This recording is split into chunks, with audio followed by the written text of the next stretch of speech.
Singapore and New Zealand are taking a decisive step forward to achieve their climate goals. They'll deepen cooperation in low-carbon and green technologies to combat what Singapore calls an existential challenge. Now, the joint announcement was made at the start of New Zealand Prime Minister Jacinda Ardern's three-day visit here. Michelle Teo with this report. A rousing welcome for New Zealand Prime Minister Jacinda Ardern in her second official trip to Singapore. Then it was quickly down to business.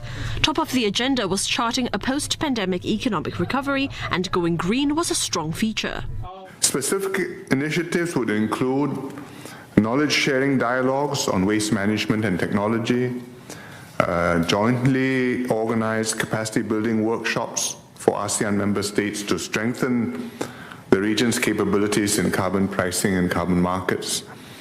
And we'll also be signing an MOU on sustainable aviation, which will deepen information exchange on sustainable aviation, such as sustainable aviation fuels and hydrogen, and promote the adoption of sustainable aviation initiatives, which will contribute to efforts to decarbonize the aviation sector, and conduct feasibility and pilot trials for the deployment of low and zero emission fuel solutions. Besides aviation, both countries are looking to green the shipping industry.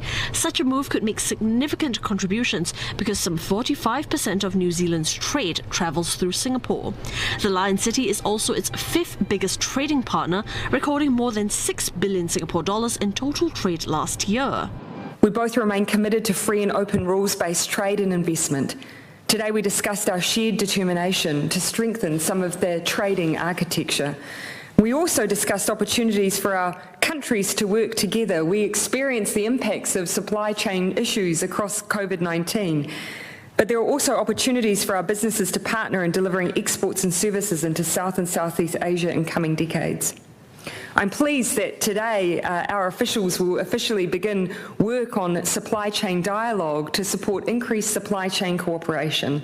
This is especially important at a time like this with global uncertainty around COVID. Besides the flow of goods, Singapore and New Zealand have also launched a working holiday scheme to enable people-to-people exchanges. This would allow young Singaporeans and New Zealanders to live and work in each other's countries for up to a year. On challenges confronting global developments, both leaders strongly condemned the invasion of Ukraine. They also called on all parties to facilitate unhindered humanitarian aid to Ukraine. Following the press conference, Mr. Lee also hosted Ms. Ardern to lunch. To the people and Prime Minister of Singapore, cheers.